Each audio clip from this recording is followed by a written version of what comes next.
Self-control. Self-control is the highest form of courage. It is the base of all the virtues. It is one of the most important, but one of the most difficult things for a powerful mind, to be its own master.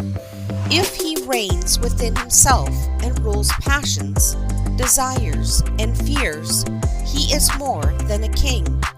Too often self-control is made to mean only the control of angry passions, but that is simply one form of self-control.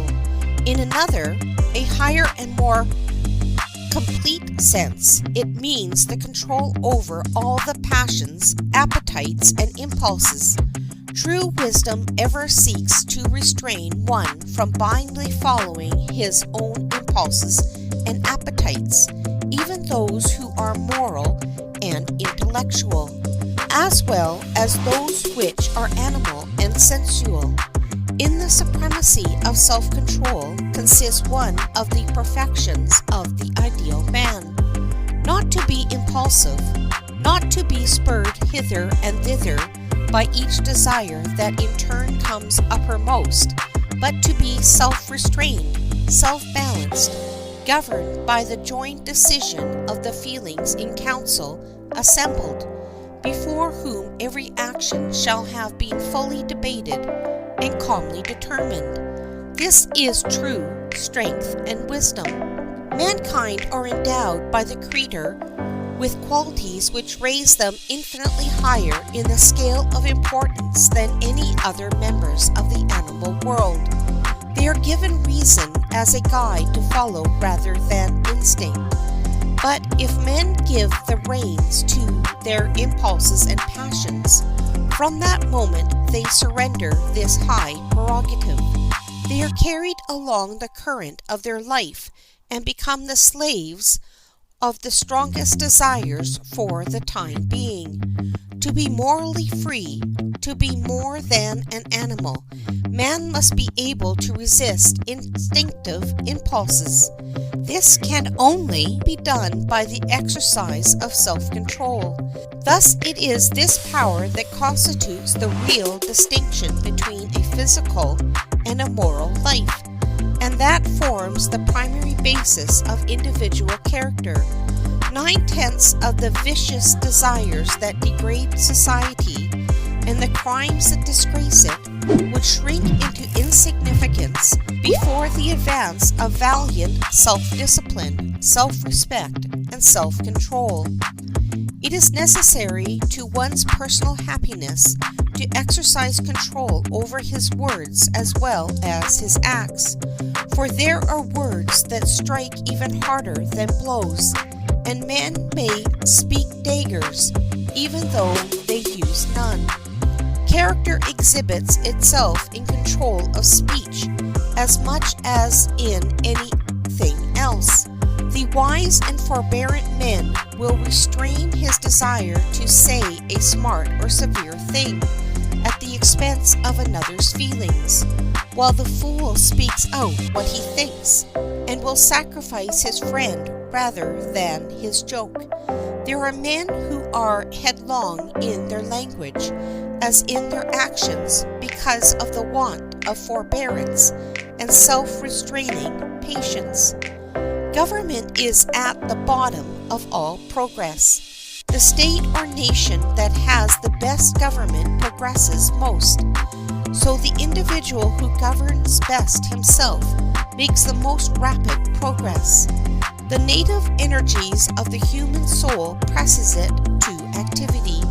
Controlled, they bear it forward in right paths.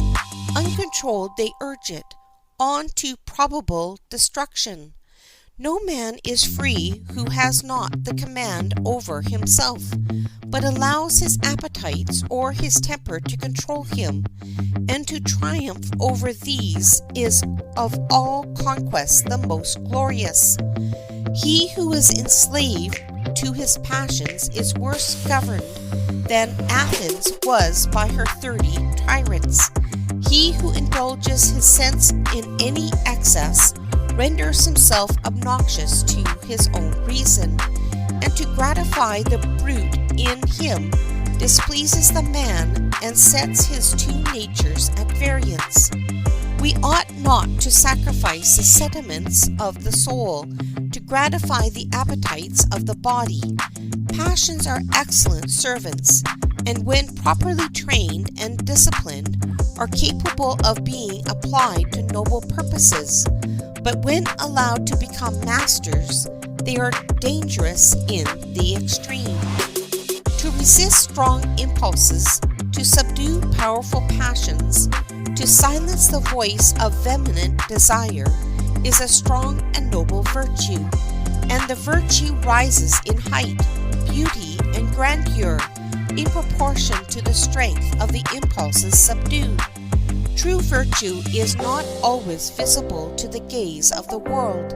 It is often still and calm. Composure is often the highest result of power, and there are seasons when to be still demands immeasurably higher strength than to act. Think you it demands no power to calm the stormy elements of passions, to throw off the load of dejection, to repass every repining, though when the dearest hopes are withered, and to turn the wounded spirit from dangerous reveries and wasting grief to the quiet discharge of ordinary duties? Is there no power put forth when a man, stripped of his property, of the fruits of a life's labor, quells discontent and gloomy forebodings, and serenely and patiently returns to the task which Providence assigns? We doubt not that the all-seeing eye of God sometimes discerns the sublimest human energy under a form of countenance which, by their composure and tranquillity, indicate to the human spectator only passive virtues. Individuals who have attained such power are among the great ones of earth. Strength of character consists in two things: power of will and power of self-restraint. It requires two things, therefore, for its existence: strong feelings and strong command over them. Ofttimes we mistake strong feelings for strong character. He is not a strong man who bears all before him, at whose frown domestics tremble and the children of the household quake. On the contrary, he is a weak man. It is his passions that are strong. He, mastered by them, is weak. You must measure the strength of a man by the power of the feelings he subdues, not by the power of those that subdue him.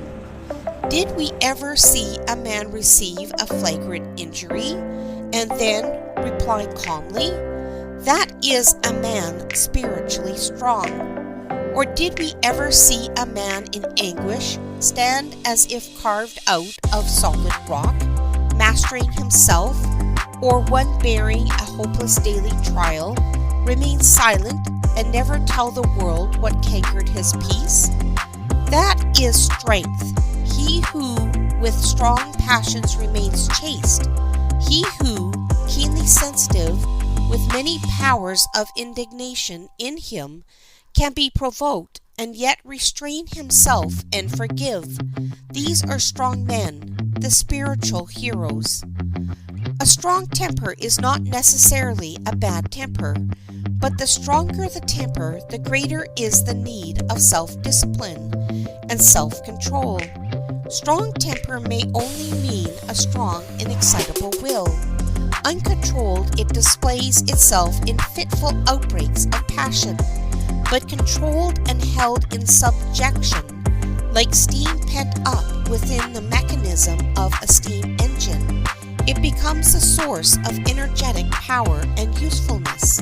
Some of the greatest characters in history have been men of strong tempers, but with equal strength of determination to hold their motive power under strict regulation and control. He is usually a moral weakling who has no strong desires or strong temper to overcome, but he who with these fails to subdue them is speedily ruined by them. Man is born for domination, but he must enter it by conquest and continue to battle for every inch of ground added to his sway. His infant exertions are put forth to establish the authority of his will over his physical powers. His after efforts are for the subjection of the will to the judgment. There are times which come to all of us when our will is not completely fashioned to our hands, and the restless passions of the mind hold us in sway. Seasons when all of us do and say things which are unbecoming, unseemly, and which lower and debase us in the opinion of others and also of ourselves. Self-control, however, is a virtue which will become ours if we cultivate it properly, if we strive right manfully for its possession, fight a bitter warfare against irritability, nervousness, jealousy, and all unkindness of heart and soul. But it must be cultivated properly. One exercise of it will not win us the victory. We must, by constant repetition of efforts, obtain at last the victory which will bring us repose, which will enable us to say to the raging waves of passion, "Thus far canst thou come, and no farther." We must be faithful to ourselves, faithful in our watch and ward over tongue, eye, and hand.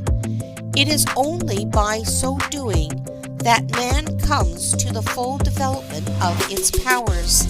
It is alike the duty and the birthright of man. Moderation in all things, and regulating the actions only by the judgment, are the most eminent parts of wisdom. He that ruleth his own spirit is greater than he that taketh a city.